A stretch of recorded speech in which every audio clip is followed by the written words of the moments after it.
একটি নন ব্যাংক আর্থিক প্রতিষ্ঠানে আমার একটা টার্ম ডিপোজিট রিসিপ্ট ছিল, যেটা আমি শুরু করেছিলাম গত বছরের 10 সেপ্টেম্বর তারিখে। তো এটা আমি 1 বছরের জন্য একটা টার্ম ডিপোজিট করেছিলাম একটা অ্যামাউন্ট, এবং তারা প্রতি মাসে মাসে কিন্তু আমাকে ইন্টারেস্ট অ্যামাউন্টটা দিবে। সো 1 বছরের যে টার্ম ডিপোজিট, মাসে মাসে আমার ব্যাংক অ্যাকাউন্টে ইন্টারেস্ট অ্যামাউন্ট ক্রেডিট হয়ে যায়। এবং ওই ইন্টারেস্ট অ্যামাউন্ট থেকে যেটা সোর্স ট্যাক্স 10% ডিডাক্ট হয় সেটা হয়ে আসে। তো আমি যখন এই টার্ম ডিপোজিট রিসিপ্টটা শুরু করি তখন কিন্তু আমার যে এনআইডির ফটোকপি বা সোর্স অফ ইনকাম, আমার অফিসের এমপ্লয়মেন্ট আইডি কার্ড বা latest proof of submission of tax return ইত্যাদি ইত্যাদি সব ডকুমেন্টের ফটোকপি আমি দিয়েছিলাম। তো কিছুদিন আগে আমি ওই নন ব্যাংক ফিনান্সিয়াল ইনস্টিটিউট থেকে ট্যাক্স সার্টিফিকেটটা কালেক্ট করি, যে আমার এই অ্যাসেসমেন্ট ইয়ারের জন্য যেটা আমাকে ট্যাক্স রিটার্ন সাবমিট করতে হবে, ওইটার জন্য আমি ওই নন ব্যাংক ইনস্টিটিউট থেকে ট্যাক্স সার্টিফিকেটটা কালেক্ট করি 1 জুলাই থেকে 30 জুন পর্যন্ত। তো এই ট্যাক্স সার্টিফিকেট কালেকশনের পরে আমি দেখলাম যে আমি যখন 10 সেপ্টেম্বর শুরু হয়েছিল আমার টার্ম ডিপোজিট রিসিপ্টটা, সেই 10 সেপ্টেম্বর থেকে শুরু করে প্রতি মাসে মাসে আমাকে ওই নন ব্যাংক ইনস্টিটিউট কিন্তু ইন্টারেস্ট দিচ্ছিল, এবং ইন্টারেস্ট থেকে 10% সোর্স ট্যাক্স ডিডাক্ট করে আসছিল। অর্থাৎ আমি 10 সেপ্টেম্বর শুরু করেছিলাম, 10ই অক্টোবর, 10ই নভেম্বর, 10ই ডিসেম্বর এবং 10ই জানুয়ারি এই পর্যন্ত আমাকে প্রতি মাসেই দিয়েছে, এবং প্রতি মাসেই কিন্তু 10% সোর্স ট্যাক্স ডিডাক্ট করা হয়েছে। কিন্তু এরপরে দেখলাম যখন 10ই ফেব্রুয়ারি আমাকে ইন্টারেস্টটা দেয়া হলো, ওখান থেকে 15% সোর্স ট্যাক্স ডিডাক্ট করা শুরু হয়। তার মানে 10ই জানুয়ারি পর্যন্ত সোর্স ট্যাক্স ডিডাকশন ছিল 10%, হঠাৎ করে 10ই ফেব্রুয়ারি থেকে অনওয়ার্ড তারা ডিডাক্ট করা শুরু করলো 15%।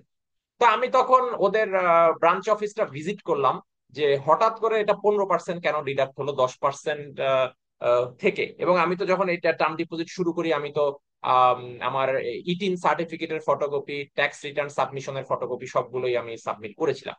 তো তখন উনাদের রিলেশনশিপ ম্যানেজার আমাকে যেটা বললেন যে আহ 10ই ফেব্রুয়ারি থেকে 15% সোর্স ট্যাক্স ডিডাকশনের কারণ হচ্ছে যে গত যেই অ্যাসেসমেন্ট ইয়ারটা ছিল 2023-24, সেটার কিন্তু ট্যাক্স রিটার্ন সাবমিশনের ডেডলাইনটা ছিল 31শে জানুয়ারি।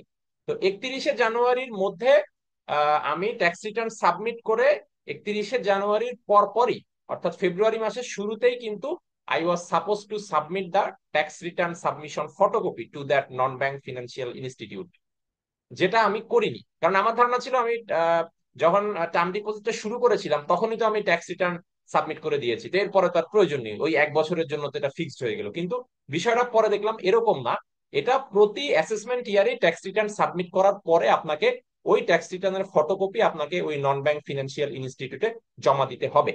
যেটা আমার দেওয়া হয়নি। না দেওয়ার কারণে যেটা হয়েছে, ট্যাক্স রিটার্ন সাবমিশনের যে ডেডলাইন ছিল 31শে জানুয়ারি, তারপরে ফেব্রুয়ারি মাস থেকে ওরা 10%-এর জায়গায় 15% সোর্স ট্যাক্স ডিডাক্ট করা শুরু করে।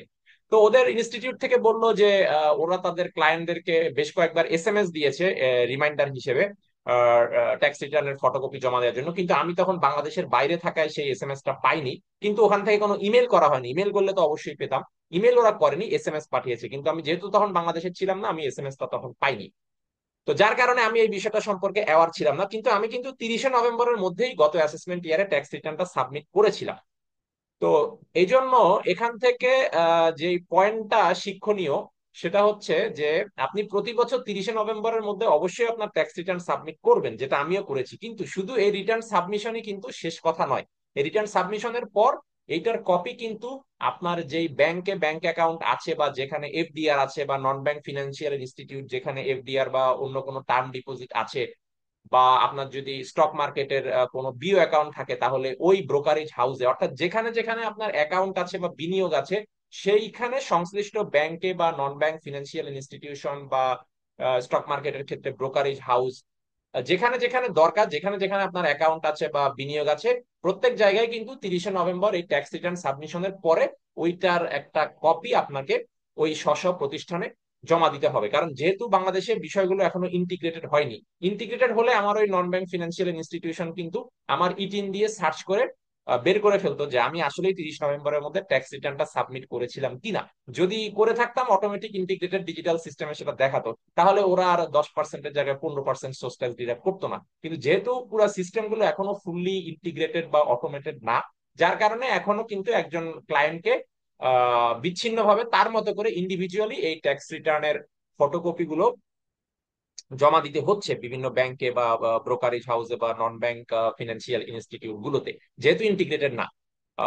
কারণ জমা না দিলে যেহেতু এটা অনলাইনে ভেরিফাই করার সুযোগ নেই, তখন তারা 10%-এর জায়গায় 15% সোর্স ট্যাক্স ডিডাক্ট করে নিচ্ছে আয়কর আইন মোতাবেক। তো এই জন্যই আমি এখানে এই বিষয়টা হাইলাইট করছি যে 30 নভেম্বরের মধ্যে ট্যাক্স রিটার্ন সাবমিট করবেন, পাশাপাশি যেখানে যেখানে বিনিয়োগ আছে স্ব প্রতিষ্ঠানে রিটার্নের কপি জমা দিবেন। আপনি ওভার ইমেইল বা ওদের অনলাইন যে ডিজিটাল পোর্টাল সেখানে আপলোড করতে পারেন ওই ট্যাক্স রিটার্নের রিসিপ্টটা বা স্ক্যান কপি, অথবা আপনি চাইলে সেটার একটা প্রিন্ট আউট যেটা ফিজিক্যাল যে ফটোকপি সেটাও আপনি ওদের ব্রাঞ্চ অফিসে ফিজিক্যালি ভিজিট করে বা আপনি অন্য কাউকে দিয়ে ফিজিক্যালি ভিজিট করে সেটা আহ, তাদের অফিসে জমা দিয়ে আসতে পারেন, by mentioning your customer ID বা account number on top of the return submission photocopy. তো এই ছিল আমার আজকের ভিডিওর মূল message. Thank you for your patience.